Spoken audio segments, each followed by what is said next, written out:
Darline Graham now at the podium. Let's listen in live. So I know he's looking down right now, smiling though, so that gives me peace, but it's difficult. Secondly, I want to say thank you. Thank you to God for carrying my family and me through some of the most challenging times we've ever had the past few weeks. It's been extremely difficult. Thank you to my husband, Larry, my two daughters, Emily and Nicole, and Kyle, my son-in-law, and my beautiful grandson, Copeland, had to leave because it was getting a little late for him, but they were here earlier. Thank you to my staff, my official Senate staff, and my campaign team for standing by me and supporting me. I could not have gotten through the past few weeks without you. I want to thank President Trump. His steadfast support and his complete and total endorsement means so much to me. He knows that I will stand with him and fight for his agenda just like Lindsey did. I also want to thank my opponents, especially Russell Fry and Mark Sanford. They ran a good race. Most importantly, I want to thank the Republican voters of South Carolina for having confidence in me. I look forward to the next 2 weeks, meeting with you, listening to your concerns, and telling you more about me and my conservative values. I decided to answer the call to serve because South Carolina and President Trump need a leader who's tough, principled, and will fight to advance our conservative values in Washington. Lindsey and I grew up in one room in the back of a bar and liquor store where our parents worked long, hard hours to earn a living. That's where we learned a strong work ethic and the value of a dollar. From a young age, our parents taught us that you're not given anything in life, and no one owes you anything. If you want something, you work for it. That's how I've tried to live my life. I've spent my career serving the people of South Carolina. For the past 7 years, I led an agency dedicated to helping South Carolinians who are blind or visually impaired find employment, become more independent, and have the opportunity to provide for themselves and their families. I took a struggling agency and turned it into a national model. I never expected that career of service would lead me to the United States Senate. I certainly never expected it would happen under these circumstances. I've only been on the job in Washington for 3 weeks, and I've already passed a major piece of bipartisan legislation through the Senate that meant so much to Lindsey, the Russia sanctions bill, which I believe will end the bloodshed in Ukraine and keep Americans safer. I was also the deciding vote to confirm President Trump's Attorney General nominee, Todd Blanche. Some politicians never get a major piece of their legislation passed, so I've already accomplished more in a few weeks than many do in decades. So I'm very proud of that. So when President Trump and others asked me to run for a full term in the Senate, I prayed hard about it. I knew I could not sit on the sidelines. That's not how Lindsey and I were raised. That's not who I am. I'm a fighter. Here's what South Carolinians should know about me. I'm a conservative Republican. I'm not a career politician. I know how families are struggling to make ends meet because I've been there too.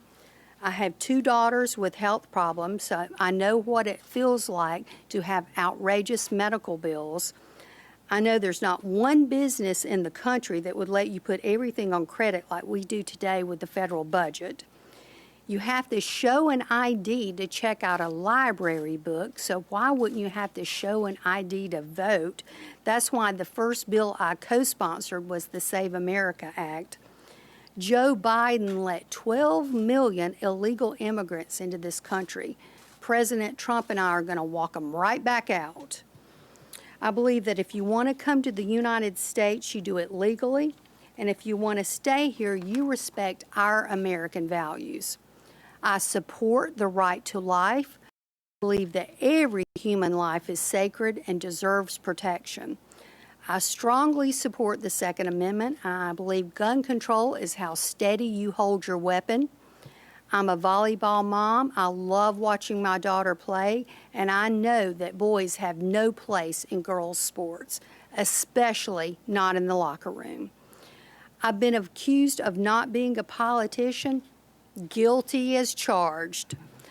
I will spend the next 2 weeks of this runoff meeting with voters and, unlike some politicians, listening to their concerns. Yes, listening to their concerns. This seat belongs to the people of South Carolina, and I will work hard to earn your vote.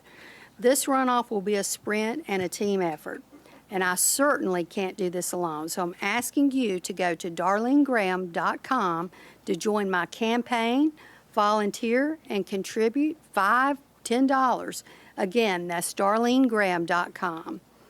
If you didn't vote for me today, I will work to earn your vote in the runoff.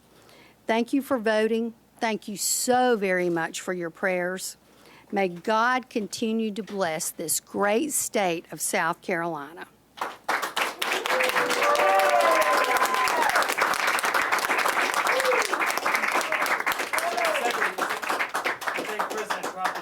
I'm curious, did he offer to come down here to campaign? And also, how do you plan to make the distinction between you and Ralph Norman between now and 2 weeks from now?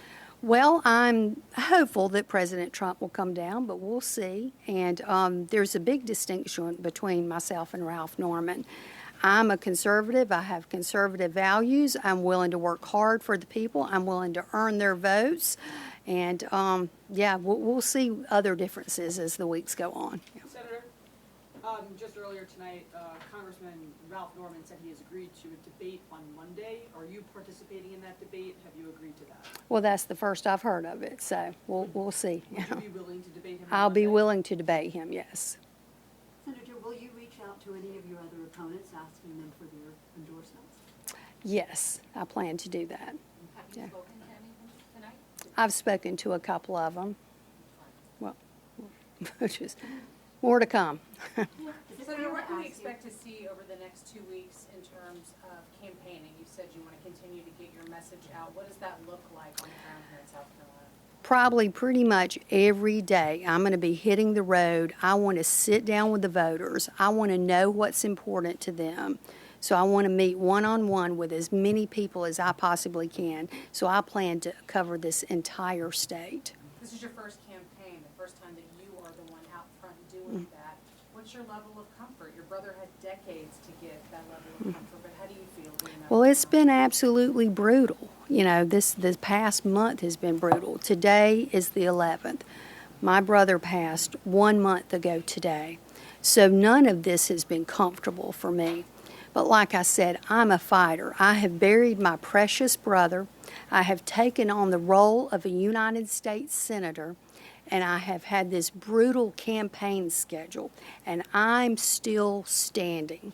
If that doesn't tell you I'm a strong person and a fighter, nothing will. So I think I can handle the next 2 weeks.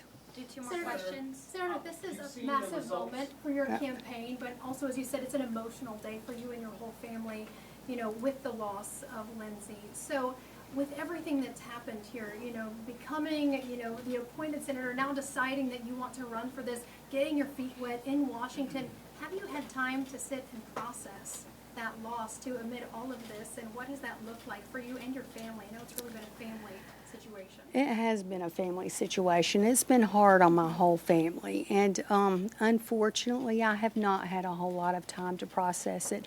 I've had my moments. They typically come early in the morning, you know, before my day gets started, and late at night when I go to bed. Do you think about what you would say to him in this moment if you had that opportunity to just you and him, no cameras, no anything?